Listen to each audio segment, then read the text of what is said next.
students, we have learned in the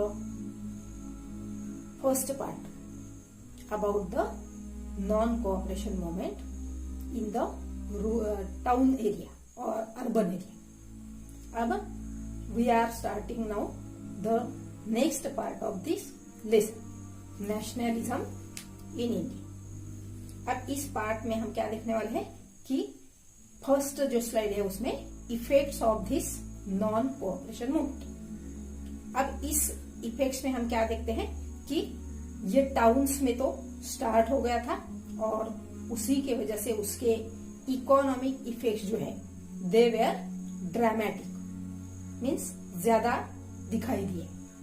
अब इसका कारण क्या है कि लोगों ने जो लीकर के शॉप्स थे उसको पिकेटिंग करना शुरू किया था, उसी के साथ साथ फॉरेन क्लॉथ को बॉयकॉट करना शुरू किया है और उसी वजह से भारत में इंपोर्ट होने वाले जो कपड़ा है या कोई भी गुड्स है, फॉरेन गुड्स जो है, उनका जो वैल्यू है वह 102 करोड़ से लेकर वह 57 करोड़ तक नीचे आ गया, मीन्स वो हाफ कम हो गया। इस प्रकार का इफेक्ट जो है ये इकोनॉमिक इफेक्ट माना जाएगा। अब इसी के कारण क्या हुआ है कि भारत के जो हैंडलूम प्रोडक्शन है या जो भी हमारे लोकल प्रोडक्शन है उसका ज्यादा डिमांड बढ़ गया और उसी के कारण वे इंडस्ट्रीज जो है या ये भी प्रोडक्शन जो है ये इंक्रीज होने लगे। तो ये एक अच्छा इफेक्ट जो है हमारे देश के ऊपर हुआ है।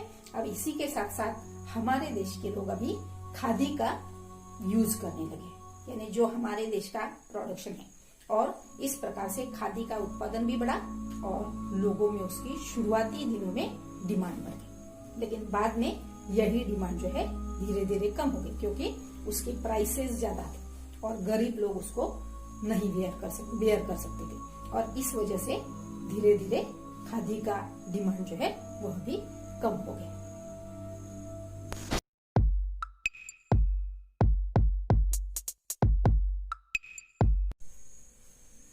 अब नेक्स्ट पार्ट है, पॉइंट है the rebellion in the country side. अब ये रेबेलियन जो है पहले हमने देखा है टाउन्स का या अर्बन एरिया का, वहां से यह रेबेलियन या मूवमेंट जो है वह कंट्री साइड में स्प्रेड हो गया। अब ये कैसे हुआ है कि जिसमें दो प्रकार के ग्रुप के लोग हैं, एक है पीजांट्स और दूसरे है ट्राइबल ग्रुप्स। अब इसमें पीजांट ग्रुप जो है उसके बारे में पहले हम जानकारी लेंगे।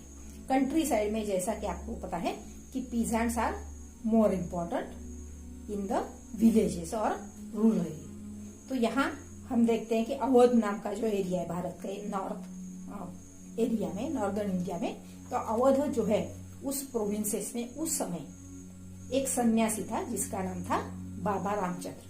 तो पहले वह पर्सन जो है, पहले सन्यासी बनने के पहले वह फिजी नाम के कंट्री में वहां पर इंडेंचर्ड लेबरर के रूप में काम कर रहा था। अब इंडेंचर्ड लेबरर मीन्स क्या है कि उनको गिरमिटिया मजदूर कहा जाता था। अब इसमें एग्रीमेंट किया जाता था, कुछ मजदूरों के साथ एग्रीमेंट करके 5 साल का उनको भारत के बाहर काम करने के लिए प्लांटेशंस में भेजा जाता था। तो ऐसा एग्रीमेंट का गिरमिटिया हुआ है।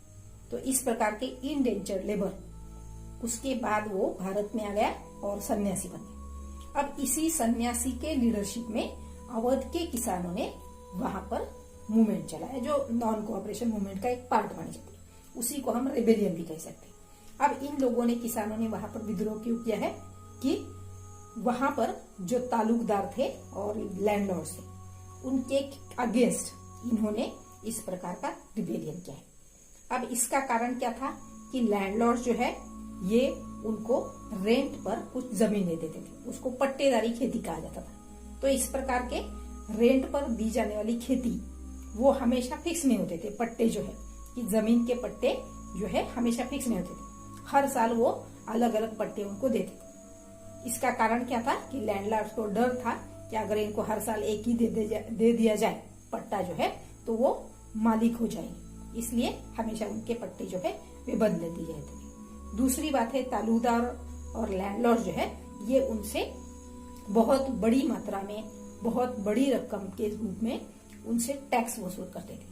अब ये लैंड का रेवेन्यू जो है, अब इसी के साथ साथ बाकी के सेजेस मीन्स बाकी के कर भी, ये टैक्स जो है वो भी उनसे वसूल करते थे। और कभी कभी लैंडलॉर्ड जो है इन्हीं पीजेंट्स को बेगार भी करवाते थे। अभी बेगार का मतलब क्या है कि किसी भी प्रकार की अमाउंट या वेजेस दिए बिना उनसे काम करवाना, मीन्स फ्री में उनसे काम करवाने, तो उसी को बेगार प्रथा भी कहा जाता है। तो ये सभी कारणों से इन किसानों ने बाबा रामचंद्र जी के नेतृत्व में 1920 में अवध के एरिया में इस प्रकार का जो आंदोलन चला है। अब उसके लिए क्या है, अवध किसान सभा नाम का एक संगठन अक्टूबर 1920 में पंडित जवाहरलाल नेहरू, उसके साथ साथ बाबा रामचंद्र और कुछ अन्य व्यक्तियों के नेतृत्व में वह एक ऑर्गेनाइजेशन सेटअप किया है, अवध किसान सभा। और उसके लगभग 300 ब्रांचेस बाद में वहां पर उस एरिया में शुरू हुई और उन्हीं के नेतृत्व में वहां पर इस प्रकार का रेबिलियन चलाया है।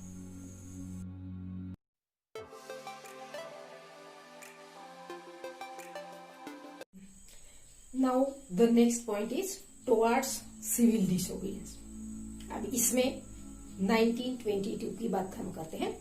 1922 में Gandhi ji decided to withdraw the non cooperation movement. उसका कारण क्या था, बिकॉज द वायोलेंट इंसिडेंट्स, जैसे कि फरवरी 1922 में चौरी चौरा जो प्लेस है उत्तर प्रदेश का, वहां पर पुलिस स्टेशन पर जो सत्याग्रही थे उनके द्वारा हमला किया गया था। उसके पहले यानी पुलिस लोगों ने भी उन पर मारपीट की थी और इस कारण से एक वायोलेंस वहां पर हुआ।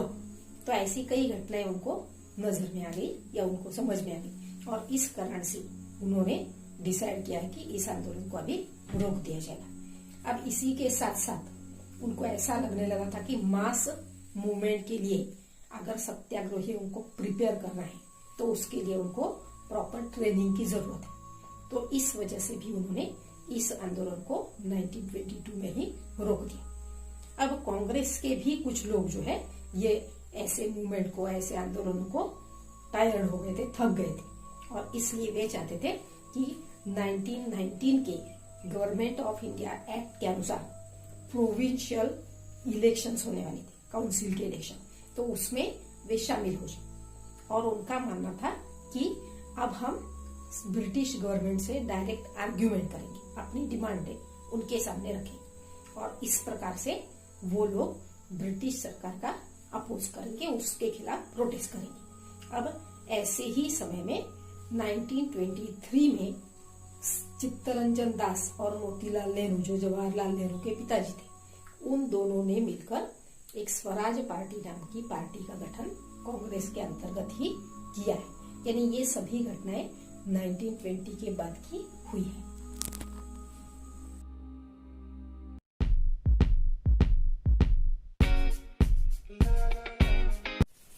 Our next point is tribal movements.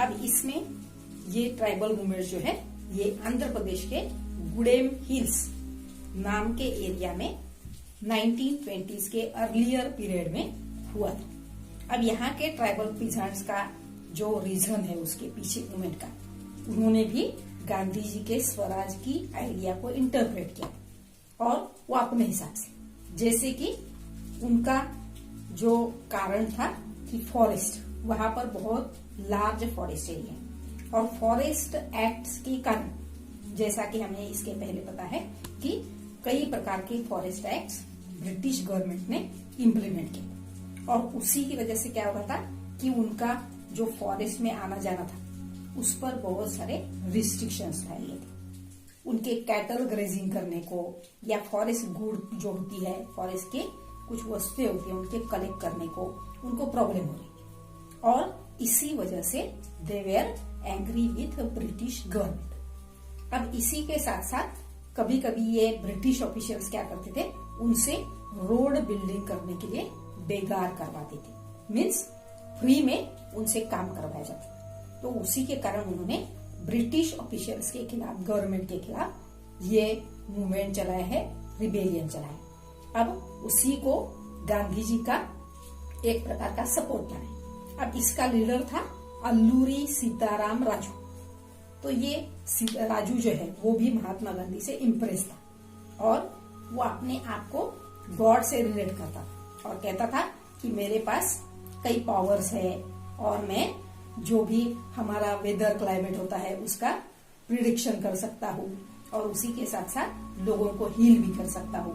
तो इस प्रकार की जो रूमर्स है उसके बारे में फैलाई गई और उसके नेतृत्व में इन लोगों ने क्या किया है कि ब्रिटिश ऑफिसर्स पर अटैक किया।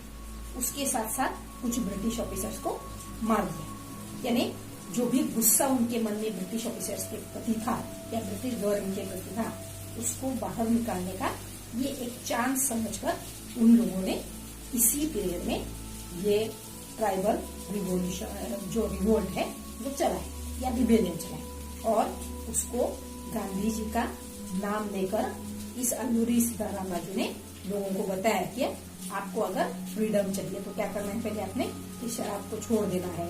उसी के साथ साथ ये तरीके से हम लोग इन ब्रिटिश ऑफिसर्स के अगेंस्ट अपना जो मिलिट्री गुरिल्ला जो टेक्निक होती है उसी के आधार से उसने ये सब काम उस जमाने में किया और ये सभी बातें जब हमले ज्यादा होने लगे और बहुत सारे ब्रिटिश ऑफिसर्स मारे जाने लगे तो ऐसे समय ब्रिटिश ऑफिसर ने भी फिर से उनके खिलाफ कार्रवाई शुरू की और उसी का कारण है कि 1924 में अल्लूरी सीताराम राजू जो है उसको कैप्चर किया गया और बाद में उसको एक्सकैवेट भी किया गया।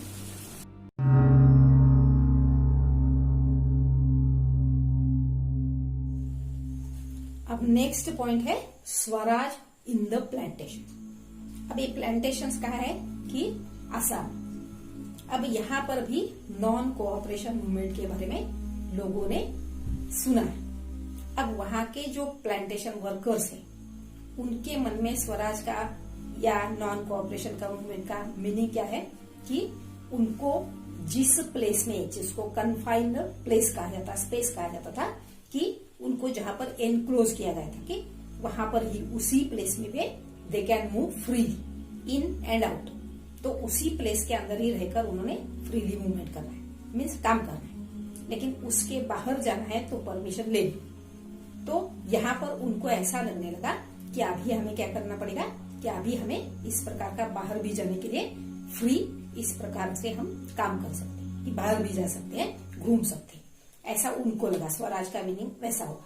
लेकिन जो प्लांटेशन ओनर्स थे मीन्स ब्रिटिश थे तो वो लोग तो ऐसा नहीं सोचते थे और इस वजह से जब इन लोगों ने भागने का प्रयास किया उनको क्या लगा कि गांधी जी स्वराज ला रहे मतलब सभी लोगों को लैंड दे रहे और इसलिए वे चाहते थे कि हम लोग अपने अपने गांव पर जाए, वहां पर उनके लिए कुछ लैंड मिले। इसलिए उन लोगों ने भागने का प्रयास शुरू किया। अब इसके पीछे एक एक्ट है जिसका नाम था इनलैंड इमिग्रेशन एक्ट ऑफ 1859। तो उसी के कारण इस प्रकार से लोगों पर कई प्रकार के रिस्ट्रिक्शंस लगाए गए। तो उससे दूर होने के लिए, उससे भागने के लिए ये लोग तैयार होंगे।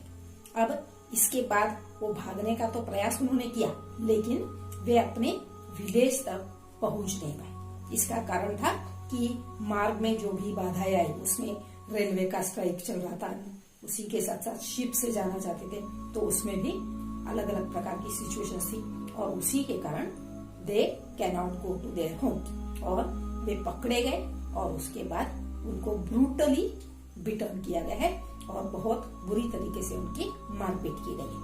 तो इस प्रकार का ये विद्रोह जिसको कहा जाएगा ये प्लांटेशन के वर्कर्स का विद्रोह माना जाएगा।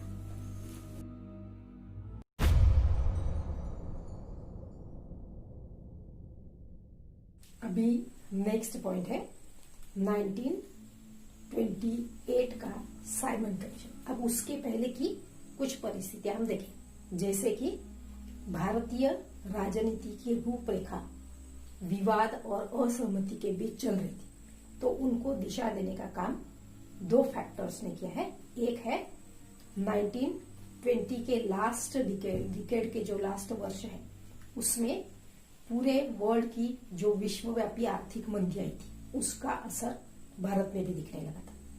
अब उसी के कारण क्या है कि भारत में जो कृषि उत्पादन है, एग्रीकल्चर प्रोडक्शन है, उनके प्राइसेस फॉल होने लगे थे और 1926 तक आते आते ये धीरे धीरे कम होने लगे और 1930 के बाद पूरी तरह से ये वैल्यू जो है, प्राइसेस जो है, वे पूरी तरह से धराशायी हो गई, पूरी तरह से कोलैप्स हो गई।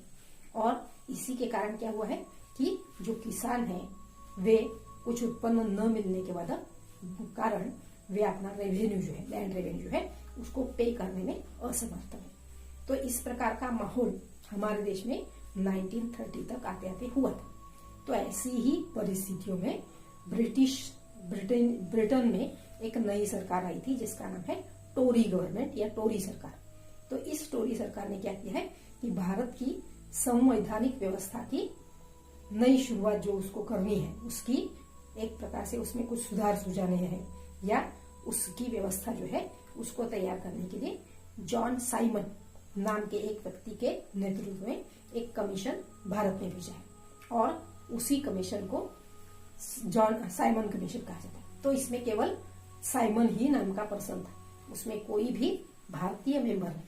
इसलिए भारत की जो पॉलिटिकल पार्टीज है उन सभी ने डिसाइड किया कि उसको एक प्रकार से हम ब्लैक झंडे दिखाकर, काले झंडे दिखाकर उसको निषेध करें। तो इसमें मुस्लिम लीग है, चाहे कांग्रेस है और अदर पार्टी जो है, इन सभी ने मिलकर जब साइमन जो है भारत पहुंचा उस समय उसको काले झंडे दिखाकर उसका वेलकम किया, एक प्रकार से उसका निषेध किया। तो यही साइमन जो है उस साइमन कमीशन को एक प्रकार से हम असफल मानते हैं। अब उसके बाद 1929 में जो उस समय का वाइसरॉय था जिसका नाम था लॉर्ड इरविन, अब उसने क्या किया है कि साइमन कमीशन के कारण लोग असंतुष्ट हो गए, तो उनको शांत करने के लिए उसने डोमिनियन स्टेट्स नाम का एक गोलमाल सा ऐलान किया।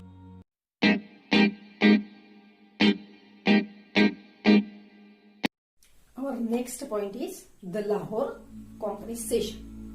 अब इसके पहले की कुछ सिचुएशन को हमें देखना है। जैसे 1929 को लॉर्ड इरविन ने डोमिनियन स्टेट का एक ऐलान किया था, लेकिन उसके लिए उसने कोई लिमिट नहीं बताई कि कब तक हो जाएगा। उसके बाद उसने संवैधानिक व्यवस्था के ऊपर डिस्कशन करने के लिए, विचार करने के लिए गोलमेज सम्मेलनों का आयोजन किया जाएगा, इस बात की भी घोषणा की। अब इन दोनों से भी कांग्रेस के बहुत सारे लोग संतुष्ट नहीं थे, दे वर नॉट हैप्पी। अब इसमें से कांग्रेस में फिर से दो ग्रुप बने। जैसे एक है रेडिकल्स विचार वालों का पक्ष, जिसमें दो लीडर थे, पंडित नेहरू और Subhash Chandra Bose. They became more assertive, आक्रामक बन गए। और दूसरी तरफ थे मॉडरेट्स, और इन्होंने धीरे धीरे उनके विचारों के कारण उन्होंने अपना जो भी इन्फ्लुएंस था कांग्रेस पर वो लॉस किया। तो इस प्रकार की घटनाएं 1929 तक आते आते हो। अब 1929 का दिसंबर महीने में कांग्रेस का सेशन या अधिवेशन जो है लाहौर में हुआ है, जो आज पाकिस्तान में। तो वहां पर जवाहरलाल नेहरू उसके अध्यक्ष थे और उस अधिवेशन में उन्होंने सबसे महत्वपूर्ण डिमांड की है कांग्रेस ने कि फुल इंडिपेंडेंस या पूर्ण स्वतंत्रता की डिमांड जो है वो इस अधिवेशन में की, और उस प्रकार का प्रस्ताव भी उसमें पारित किया है। अब दूसरी डिमांड थी कि नेक्स्ट ईयर से, फ्रॉम 1930 से 26 January will be celebrated as a independence day, उसको कहा जाएगा स्वतंत्रता दिवस। तो 26 जनवरी से हर साल इस प्रकार से स्वतंत्रता दिवस के रूप में हम मनाएंगे और उस समय हम स्वतंत्रता की शपथ लेंगे। तो इस प्रकार के डिसीजन जो है वो इस लाहौर कांग्रेस अधिवेशन में लिए गए। अब इसके बाद गांधी जी की फिर से भूमिका थी कि गांधी जी भी समझ गए कि आप लोगों को फिर से किसी आंदोलन की जरूरत है, और इसलिए उन्होंने भी सोचा है कि कोई एक ठोस आंदोलन 1930 से हम फिर से शुरू करेंगे, और उसी का नाम है सिविल डिसोबीडियंस मूवमेंट।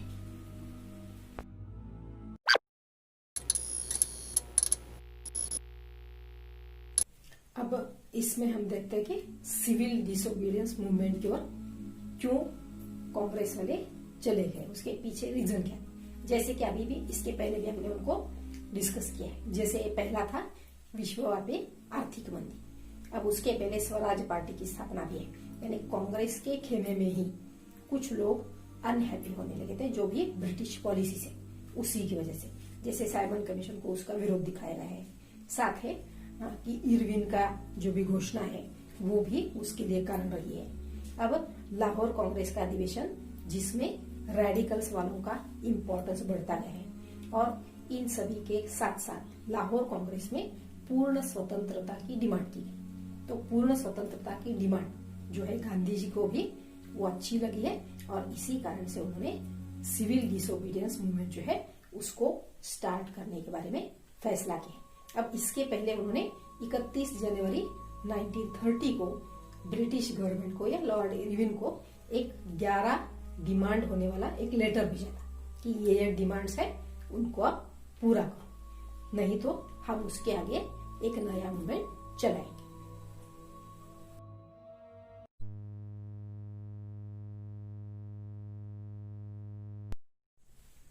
अब नेक्स्ट पॉइंट है सविनय अवज्ञा आंदोलन की शुरुआत, जिसको कहा जाता है दांडी मार्च इंसिडेंस या सॉल्ट मार्च उसको कहा जाता है। तो इसमें हम देखते हैं कि जो गांधी जी ने लेटर लिखा था उसमें 11 डिमांड्स थी या मांगे थी, जिसमें से कुछ सामान्य थी, कुछ उद्योगपतियों के लिए थी, और इसके लिए गांधी जी ने 11 मार्च ये एक अल्टीमेटम दिया था कि 11 मार्च तक आपने उन सभी डिमांड्स को पूरा करना है, नहीं तो 12 मार्च से मैं नया सविनय अवज्ञा आंदोलन शुरू करूंगा या सिविल डिसोबीडियंस मूवमेंट जो है उसको स्टार्ट करें। और इसी कारण से उन्होंने क्या किया है कि जब सरकार ने कोई भी डिमांड एक्सेप्ट नहीं की है तो 12 मार्च से उन्होंने सविनय अवज्ञा आंदोलन या सिविल डिसोबीडियंस मूवमेंट की शुरुआत की है। और ये शुरुआत है साबरमती आश्रम से लेकर 240 किलोमीटर दूर होने वाले दांडी नाम के एक गांव तक उन्होंने पैदल यात्रा करने का संकल्प लिया था। और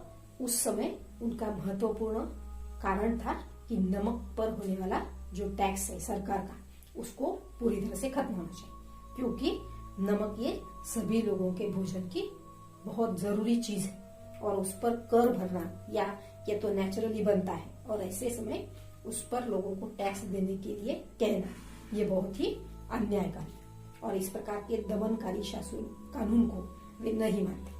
और इसलिए अपने 78 वॉलंटियर्स के साथ उन्होंने पैदल यात्रा शुरू की। रोज वे लगभग 10 मील तक का सफर करते थे, और इस प्रकार से उन्होंने 24 दिनों में अपनी यात्रा खत्म की। और दांडी स्थान पर जाकर वहां पर उन्होंने समुद्र का पानी उबाल लिया है, उसको बॉईल किया है, और उससे नमक बनाया। और इस प्रकार की जो घटना है उसी को कहा जाता है, यह घटना है 6 अप्रैल की, यानी 12 मार्च से 6 अप्रैल तक इन्होंने इस प्रकार की पैदल यात्रा की, तो उसी को कहा जाता है सॉल्ट मार्च या दांडी मार्च।